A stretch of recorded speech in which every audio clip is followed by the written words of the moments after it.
Hello and welcome to another Ask Us Anything live for Intrepid English. I'm sorry if you can hear screaming upstairs. My little girl is with her papa, and yes, she's not too happy about being sent upstairs while I do this live. Normally she is, but today she is not. Anyway, so I want to talk about differences between British and American English after a question was asked by one of our amazing students in Intrepid English. And so as a learner of English, it can be hard not only to learn English, but also to understand the differences between the varieties of English that we have in the world. So the two most common being British English and American English. So I am, as you might be able to tell from my accent, I'm British. And it is even harder since I would also say that most British people will always understand American English, thanks to the American culture being very present in our lives through films and series. However, this is not the same when you visit the States. I myself have had to translate my British English into American English to be understood. So for learners of English, it's even more difficult. So today's Ask Us Anything live on this Friday morning with Intrepid English is to look at the nuances, the differences between the two varieties, to help you, the learner, navigate in the English-speaking world. So the three major differences between American English and British English are pronunciation, so differences in both vowel and consonants, as well as stress and intonation. And actually, sorry, I'd say the four major differences. So that's the first difference. And then the second difference is grammar. So technically we have the same grammar, but a lot of times, and I've had this with American teachers in the school, in my English school in Paris, who don't know when to use certain tenses correctly in English. I know that sounds strange, but it is the truth. There's also vocabulary differences, so differences in nouns and verbs, especially phrasal verbs. So in British English, we use more phrasal verbs than in American English. And then there's also spelling, which is the very, very common difference. So this can be in, most of the time, American English is how the word sounds more than British English. So the important rule of thumb is basically to be consistent in your usage, depending if you are speaking to a British English person or an American. Because if it's an American, then you obviously want to use American English. So let's look at the differences. Let's look into the grammar differences for a start. So follow the same grammar rules principally, but there are some differences. So the main one is the use of the present perfect. So I've had this with American teachers where I've had to actually, because I want my students learning English to learn the present perfect correctly, I have often had to pull up some American English teachers to say, would you mind using this version, British English version, because it is more common and it's easier to then understand the present perfect. So we use the present perfect in English to express an action that's occurred in the recent past, or that's occurred in the past that has an effect on the present moment. So there's always a link between the past and the present. So for example, I've lost my key. Can you help me find it? So the fact is that you lost your key in the past, but the fact is you don't have it now and you need it now. Now, in American English, they wouldn't use actually the present perfect. They would put it in the past simple. They would say, I lost my key. Now, for me, that's grammatically wrong because it's not, to use the past simple is when it's finished and completed in the past. However,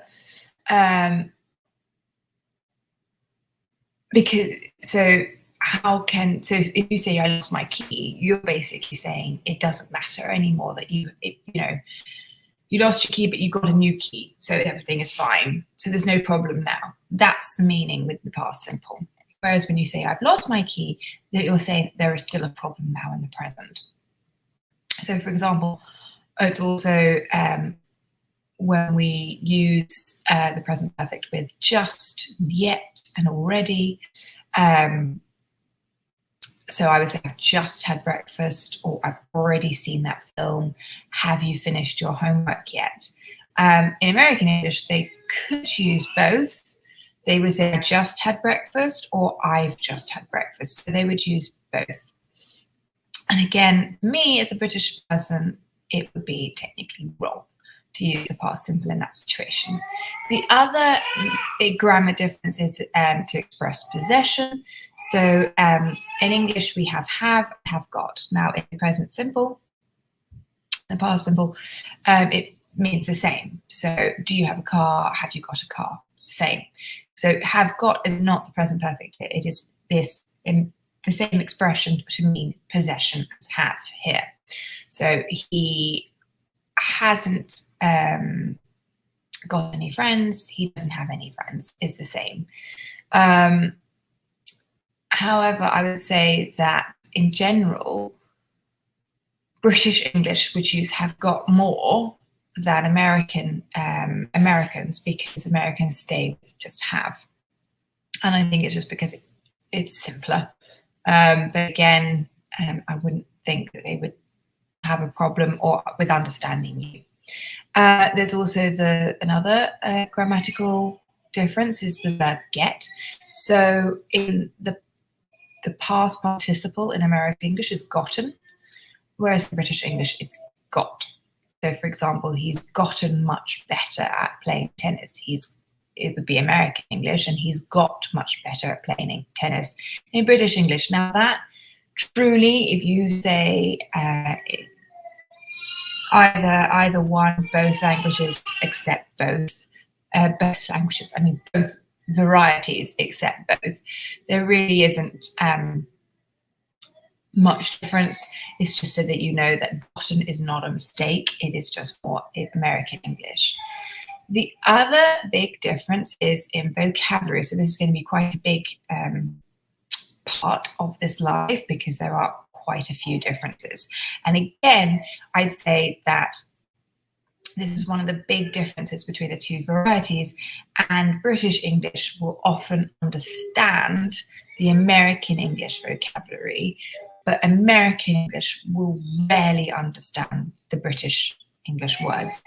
So I've had this a lot of times with American friends where I've had to say the American English word rather than the British English. So for example, when I was talking with my friend about her car and she was explaining she had a problem with the trunk, without thinking, I responded saying, oh yeah, I'm sorry to hear that it's difficult with a boot.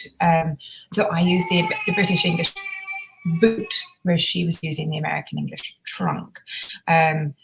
Or another case, when I was with an American friend, I was saying I was going to have a haircut and I was going to get a fringe. She didn't understand what fringe was, so I had to say I'm going to have bangs. So I don't like using American English myself. I prefer using my British English vocabulary, of course, because I'm British, but because of the American films and series, I know all the American English words.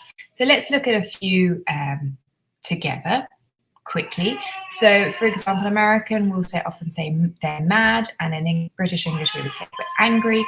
They would say any place, we would say anywhere, just like someplace, somewhere in British English. She's having a bit of a crisis. I'm going to have to do this really quickly. I'm going to put the list of different vocabulary in the comments below this video, so you can see the differences, but mainly if I say apartment, an American will immediately know what I'm talking about. But if I said flat, which is the British English, they wouldn't. So I'm going to leave this little table that I have written for you to look at after this video. And then the third difference is talking about spelling. So this is another big, big, big difference. And Americans sometimes actually correct me, which is quite irritating, because the way I spell British English technically is the traditional way, and Americans have changed their words, the spelling, to sound more as to be spelt how the words actually sound, which I know is simpler and it does make sense, but the original British English is not wrong. So classic examples are when a word ends with OR in American English and it's OUR in British English. So for example, colour and colour. So it's OUR in British English and OR in American English, and there's nothing wrong with that. Same with flavour. So flavour OR in American English, flavour OUR in British English. Nothing wrong with either one. It's the same with words ending with verbs normally ending with ISE in British English, and because it's pronounced eyes, the American English have put it as Z. So those are the main differences. So I'm going to put in the comments below so you can see the different vocabulary, and I hope that's helped between the nuances between difference between American English and British English. As I said, if you are in the UK and you use any American English, you will be understood. It's more a case of when you go to States, you are going to need to use American English, because they will not understand if you are using British English words.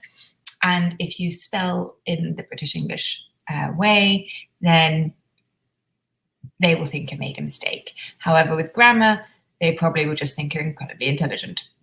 Anyway, so in the meantime, I hope you have. So if you have any questions, please comment below. As I said, I'm going to put my little table of the different vocabulary in the comments below this video. And otherwise, I hope you have a wonderful weekend. I'm sorry for the crisis my little girl is having upstairs. I'm now going to see if she's all right, which I know she's all right because she's with her papa. But I'm now going to just give her a cuddle. So I will see you next Friday, same time, for the next Ask Us Anything in English live for Intrepid English. Bye now.